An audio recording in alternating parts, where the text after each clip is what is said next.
Però sai, quando si ha tante passioni invece a volte è quasi ancora più difficile riuscire a dargli una forma, cioè a tradurle in qualcosa di concreto. È molto difficile in effetti perché avendo tante passioni una persona pensa di dover scegliere. Infatti anche nell'immaginario comune o banalmente anche quando sei piccolo ti dicono: "Che cosa vuoi fare da grande?" E la risposta è una sola e molto definita. Ciao a tutti, questo è The Never The Vener, il podcast che tutti i venerdì ci porta a incontrare storie vere di veneti veri. Oggi con noi abbiamo Samantha Cappuzzo, food blogger e creatrice di Magna Padova. Cin Ciao. cin. Cin. No, che buono. Bello boscoso, molto lamponi, queste cose. Veramente molto buono. Allora Samantha, come descriveresti il tuo rapporto con l'alcol in 2 parole? Sono 2 parole o in qualche parola? Se hai 2 parole, se no va bene anche una perifrasi. Allora, 2 parole potrei dire con calma, nel senso che per il primo periodo della mia vita, da maggiorenne, ero astemia. Però, poi ho imparato che in realtà non ero davvero astemia. In realtà avevo iniziato a bere, o comunque mi avevano fatto assaggiare dell'alcol non buono. Per cui ho imparato un po' alla volta a capire che cosa mi piaceva, che cosa mi piaceva di meno e ad apprezzare anche quelle che sono le bevande alcoliche, birra, vino, cocktail, eccetera. Quindi sto un po' imparando, un po' alla volta, ad Sei apprezzare sempre di è partita col piede sbagliato, diciamo. Bravo. Il tuo alcolico di riferimento quale sarebbe? Sai che è veramente difficile perché a me piacciono molto le birre artigianali, soprattutto quelle fatte bene. Ho scoperto che mi piacciono quelle belghe, tedesche. I cocktail dipende, mi piacciono moderatamente, però sempre fatti bene. Vabbè, fatto bene in realtà è sottinteso nel mio discorso. È relativo, se vuoi. E i vini, anche quelli ho cominciato bevendo solo tipo prosecco.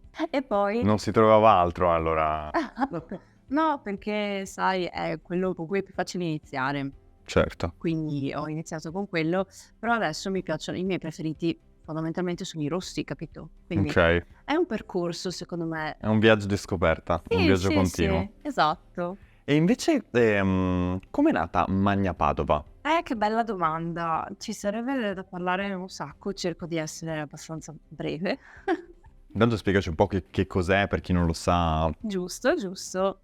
Allora, Magna Padova è un progetto, può sembrare solo un profilo Instagram, no? In realtà è proprio un progetto anche di vita che ho iniziato per tantissimi motivi. Fondamentalmente, allora, da fuori la prima cosa che si capisce è un profilo che ti racconta i locali o le esperienze da provare a Padova provincia e adesso spulcio un po' fuori, vado un pochino. Faccio un passetto fuori, un passetto. Tipo oggi. Esatto, tipo oggi. Fondamentalmente è nato per parlare di locali, visto che mi piaceva comunque conoscere locali nuovi. In realtà è proprio un progetto di vita ed è nato proprio perché della mia vita non sapevo che cosa fare, perché anche noi giovani abbiamo avuto delle difficoltà negli scorsi anni a trovare dei lavori, a farci valere come professionisti o comunque come proprio come persone, lavorativamente parlando. Per cui ho deciso di prendere in mano tutta quella che era la mia vita davvero e farne qualcosa.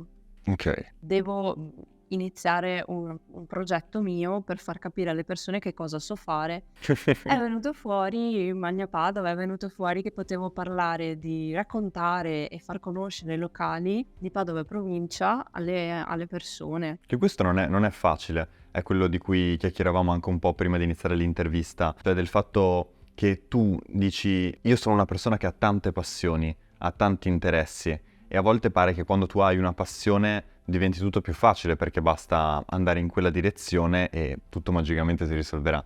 Però sai, quando si ha tante passioni invece a volte è quasi ancora più difficile riuscire a dargli una forma, cioè a tradurle in qualcosa di concreto. Come si fa? Come hai fatto tu? È molto difficile in effetti perché avendo tante passioni una persona pensa di dover scegliere. Infatti anche nell'immaginario comune o banalmente anche quando sei piccolo ti dicono: "Che cosa vuoi fare da grande?" E la risposta è una sola e molto definita. La scrittrice, che era quello che dicevo io, o il medico, l'astronauta. E invece, soprattutto ai giorni nostri, siamo adesso nel 2023, mi sembra di essere in un momento storico in cui possiamo dare sfogo anche un po' alla creatività. Bisogna semplicemente mettere appunto insieme tutto quello che hai nella testa, e non è facile, non è facile, e non è una cosa breve, e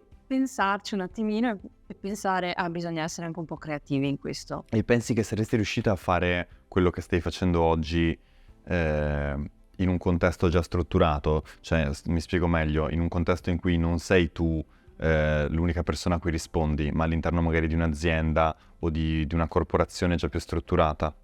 Non lo so, perché Magna Padova è nato anche perché ho sempre pensato: "Sì, ma io non voglio fare questo per sempre, tutta la vita, cioè di stare in ufficio." Mi piace stare in ufficio, moderatamente.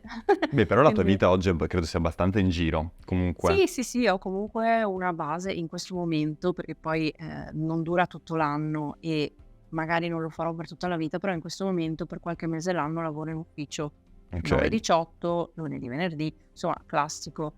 Però so che ho la mia via d'uscita, quindi, alla fine riesco, a vedere la luce in fondo al tunnel, cioè non sono bloccata in ufficio, ferma in ufficio. Io ho sempre detto che mi sarebbe piaciuto lavorare in ufficio.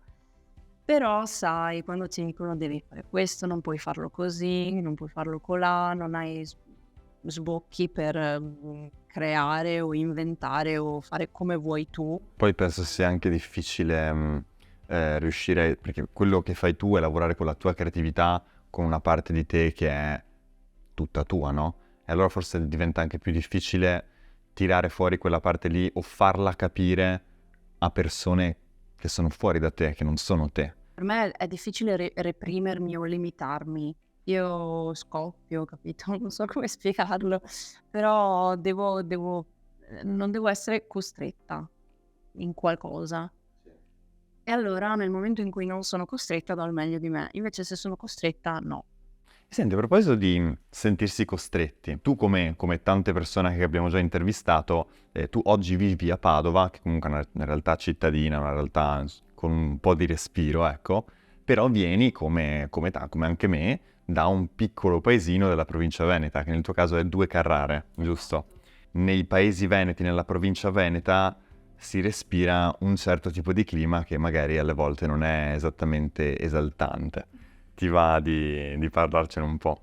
Sì, è stato proprio il motivo per cui non ho mai apprezzato il territorio in cui vivevo, mi sentivo proprio costretta, cioè neanche costretta, non mi sentivo me stessa, più che altro, perché l'ambiente era molto piccolo, molto ristretto, si conoscevano poche persone, è difficile trovare qualcuno in un paesino che viaggia, perché o se n'è andato o, o non c'è, non lo so. Quindi fondamentalmente io, poi ho iniziato a navigare su internet, ho scoperto tantissime cose, tantissime persone, ho conosciuto altre realtà e per cui mi sono detta: "Ah, ma quindi esiste altro?" Ero Come piccola. alternativa al mondo reale che magari non era, cioè alla situazione di Due Carrare reale Sì, che non era sì, il no, massimo. non mi piace, non mi cioè io non mi sono mai, mi sentivo molto emarginata, però non lo sono mai stata davvero. Cioè penso sempre: "Non avevo amici, ero sempre da sola", però in realtà uscivo con le persone, avevo degli amici effettivamente, però dentro di me non mi sentivo bene, me stessa. È difficile da Ti sei sempre spiegare. sentita un po' diversa, Sì, diciamo. sì, esatto, esatto. Per cui, conoscendo altre persone, conoscendo altre realtà, ho proprio detto: "Ah, io me ne devo andare." Per cui il sogno era andare a Milano, per esempio, o a Londra, tutte queste città grandissime. Pensavo che non ci fosse posto per me in Veneto. In realtà poi ho scoperto, trasferendomi a Padova per caso, poteva essere effettivamente una mia dimensione, non serviva andare chissà dove. E oggi tu vedi la tua vita lì? Beh, Oggi dico, non... oggi sì, no, sto bene. Sono E, una e tu a, persona a Padova vivi con la tua compagna, Sì, giustamente? esatto. Com'è stato fare coming out in questa situazione di 2 Carrare? E l'ho fatto a 14 anni, quando mi sono resa conto, proprio appena mi sono resa conto, perché proprio effettivamente mi sto rendendo conto anche parlandone, che il mio sentirmi costretta, cioè non mi sono mai voluta sentire costretta, quindi ogni volta che mi sentivo così dovevo sfogarmi e appunto scoppiare. Quindi nel momento in cui ho capito delle cose, ho subito detto: "No, okay, lo devo dire." Let it Cioè lo go. devo dire. Sì, sì, sì.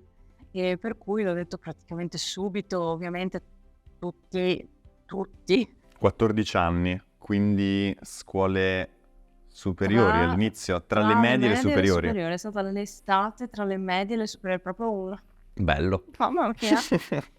E comunque tutti mi dicevano che era una fase, che dovevo aspettare e tutte queste cose qui, per cui Però sai, vai a dire una cosa e la risposta che ricevi è: ma guarda che forse ti sei sbagliata, di base, perché se dicevano ma guarda che è una fase, ma vedi, vai da uno psicologo. questa solo la mia professoressa di religione mi ha detto questa cosa. Ma che incredibile coincidenza. Esatto. Comunque prof, sono qui, dico, quello che la mia ragazza. Io l'ho vissuta comunque bene, per fortuna, perché sono molto solare e sono molto appunto sicura di me. Non mi sono lasciata intimorire, ecco. Cos'è che ami del Veneto invece? Perché abbiamo parlato delle cose che ti mettevano in difficoltà, che non ti piacevano. Invece cos'è che apprezzi, che ti piace? Ma in realtà l'ho rivalutato, allontanandomi da quello che non mi piaceva. Ho anche imparato ad apprezzarlo meglio, perché ho cominciato a stare bene, a stare meglio, sono più serena in generale. Ho capito che in realtà non c'è niente che non vada nel territorio, è come tu ti senti in quel momento che influisce anche. Certo. E senti, invece ti faccio l'ultima domanda prima di salutarci. A un ragazzo giovane della mia età, ti direi, che non sa se restare in questa terra o se andare da qualche altra parte, che cosa diresti? Mi direi intanto di comunque ascoltare le proprie passioni, coltivarle. Secondo me sono le esperienze che poi formano una persona, quindi fare più esperienze possibili, per cui poi da cosa nasce cosa, si conoscono persone, si imparano delle cose nuove, si conoscono posti, persone nuove, quindi fatte. Samantha, è stato un piacere, grazie, ciao a tutti e al prossimo venerdì.